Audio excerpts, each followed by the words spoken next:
Okay, so after our experience turning this Honda Civic into this Honda Civic,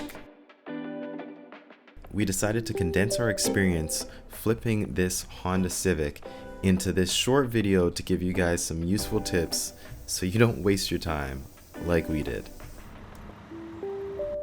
So tip number 1, try to get cars that do not need a lot of bodywork, especially if you're not super comfortable with doing bodywork yet, like we were. So what's the plan for the paint for this car? Okay, so the plan for the paint is we will use 600 grit on all of the parts where the clear coat is gone. Okay, so we'll take this guy down here where the clear coat is beginning to be compromised. Anywhere where it's cracking, we know it's not going to give us a good adhesion. So we're going to take down all of those areas with 600, even up here with 600, this whole roof here with 600, here, watching these edges, definitely the trunk of course, and this door with the 600. I will grind all of this off here, put on our slide hammer, welds in there, pull this back out, get it into shape. So we'll take minimal body filler in there. And then you were talking about something with the clear coat? Oh yeah, we'll clear coat the entire car. And the reason why we didn't end up doing this is because we just ran out of time. As this scale of bodywork was something that we hadn't tried before, we found ourselves really aiming for perfection and often putting things off until we thought that the circumstances and weather and temperature and everything would be just right. Combine that with us both being busy with life outside of working on these cars, we ended up keeping this car for a total of 5 months.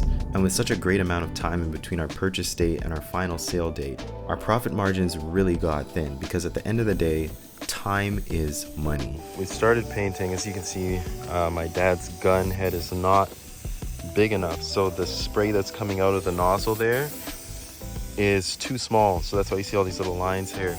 But he started just priming the roof and the trunk and the hood, but it's too small. Well, actually in hindsight, his gun nozzle was not too small. Our filler primer mix was just way too thick, and we also applied it on a day that was baking hot. So our primer ended up drying way too fast on the car, and we had to do a lot of sanding to get it to look somewhat presentable. We unfortunately spent way too much time on this and eventually reached a point where we just had to get the car painted. We have the booth set up here, all of our paint inside, and there's the Civic. Pretty much ready to be painted.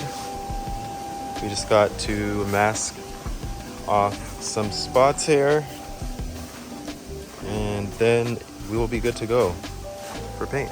So over the span of a few weeks, we reapplied some more primer, applied the base coat, and then clear.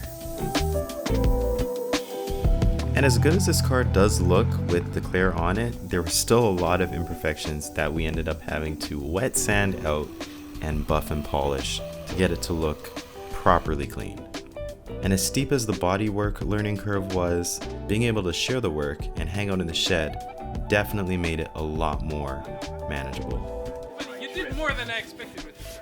That is what I call mature man's stance. I like it, I like it. It's very subtle, very subtle. It's not, oh man, his car's lowered. No, it just looks a little different. Yeah. And when you look at the back, you notice the wheels seem to have a bit better fitment. Oh, but it doesn't really scream. Yeah. Like E30 lower. Yeah, exactly. Tip number 2 is to analyze the interior and how much effort it's going to take you to get it to where you want it. When it comes to cleaning filthy vehicles, patience, a good carpet cleaner, and potentially some new parts are going to be your best friend and can literally help you turn a vehicle from looking like this to this.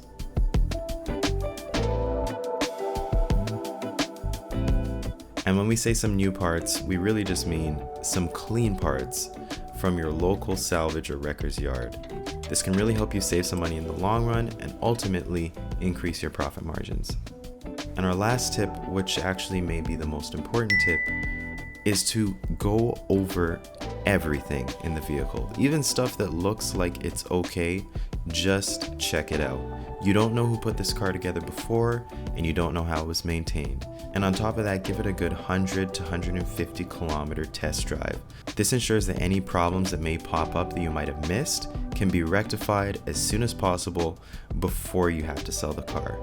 Ultimately, flipping cars can be really rewarding and profitable if you have the skill and the know-how and the patience to do so. So learn from our mistakes and go out and give it a shot. And leave a comment down below on your latest flip. Happy hunting, guys.